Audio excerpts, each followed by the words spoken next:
Hi friends, welcome back to my channel Sonu Juhi's kitchen.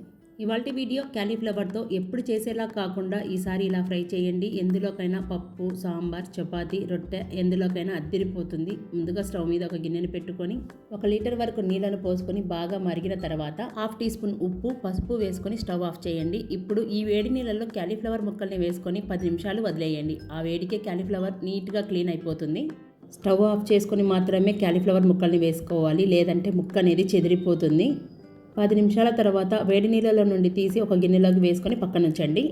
ఇప్పుడు stove మీద pan పెట్టుకొని 2 table spoon ఆయిల్ని వేసి ఆయిల్ వేడయ్యాక ముందుగా ఉడికించి పెట్టుకున్న క్యాలీఫ్లవర్ ముక్కల్ని వేసుకొని ఫ్లేమ్ని లో ఫ్లేమ్లో పెట్టుకొని మాత్రమే ఫ్రై చేసుకోవాలి. ఇవి ఫ్రై అయ్యేలోపు కారం పొడిని ప్రిపేర్ చేసుకుందాం. ముందుగా ఒక మిక్సీ జార్లోకి 1.5 టేబుల్ స్పూన్ కారం, 1/2 టేబుల్ స్పూన్ జీలకర్ర, 1 టీ స్పూన్ ధనియాలు, 7-8 వెల్లుల్లి, 2 టేబుల్ స్పూన్ల నువ్వులు వేసుకొని మెత్తగా గ్రైండ్ చేసుకోవాలి. మీరు కావాలంటే నువ్వుల ప్లేస్లో ఎండు కొబ్బరి వేసుకున్న టేస్ట్ అనేది చాలా బాగుంటుంది. ఇప్పుడు క్యాలీఫ్లవర్ ముక్కలు అనేవి కొద్దిగా కలర్ మారేంత వరకు ఫ్రై చేసుకుని చిల్లుల గరిటెతో ఒక ప్లేట్లోకి తీసి పక్కన ఉంచండి. ఎక్సెస్ ఆయిల్ అనేది ప్యాన్లో ఉండిపోతుంది. ఇప్పుడు ఇదే ఆయిల్లోకి పోపు దినుసులు వేసి వేయించుకున్న తర్వాత 2 మీడియం సైజు ఉల్లిపాయలను సన్నగా తరిగి వేసుకొని 1 నిమిషం పాటు ఫ్రై చేసుకోవాలి.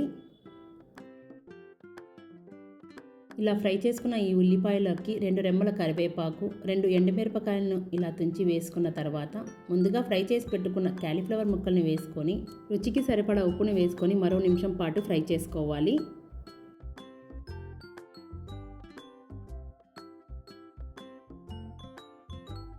ఉల్లిపాయ ముక్కలు, క్యాలీఫ్లవర్ చక్కగా వేగిన తర్వాత ముందుగా మిక్సీ పట్టి పెట్టుకున్న కారం పొడి మొత్తాన్ని వేసుకొని ఫ్లేమ్ని లో ఫ్లేమ్లో పెట్టుకొని 2 నుండి 3 నిమిషాలు వేయించుకుంటే సరిపోతుంది. ఇప్పుడు స్టవ్ ఆఫ్ చేసేసి చివరగా సన్నగా తరిగిన కొత్తిమీరని వేసుకొని సర్వ్ చేసుకోవడమే. నేను చెప్పిన విధంగా ఒక్కసారి ట్రై చేసి చూడండి, ఎక్సలెంట్గా ఉంటుంది. మనం చేసుకున్న ఈ క్యాలీఫ్లవర్ ఫ్రై పప్పు, సాంబార్, చపాతీ, జొన్న రొట్టె ఎందులోకైనా అద్దిరిపోతుందండి. సో ఫ్రెండ్స్, తప్పకుండా మీరు ట్రై చేసి మీకు ఎలా కుదిరిందో మీ ఫీడ్బ్యాక్ని కామెంట్ రూపంలో తెలియజేయండి.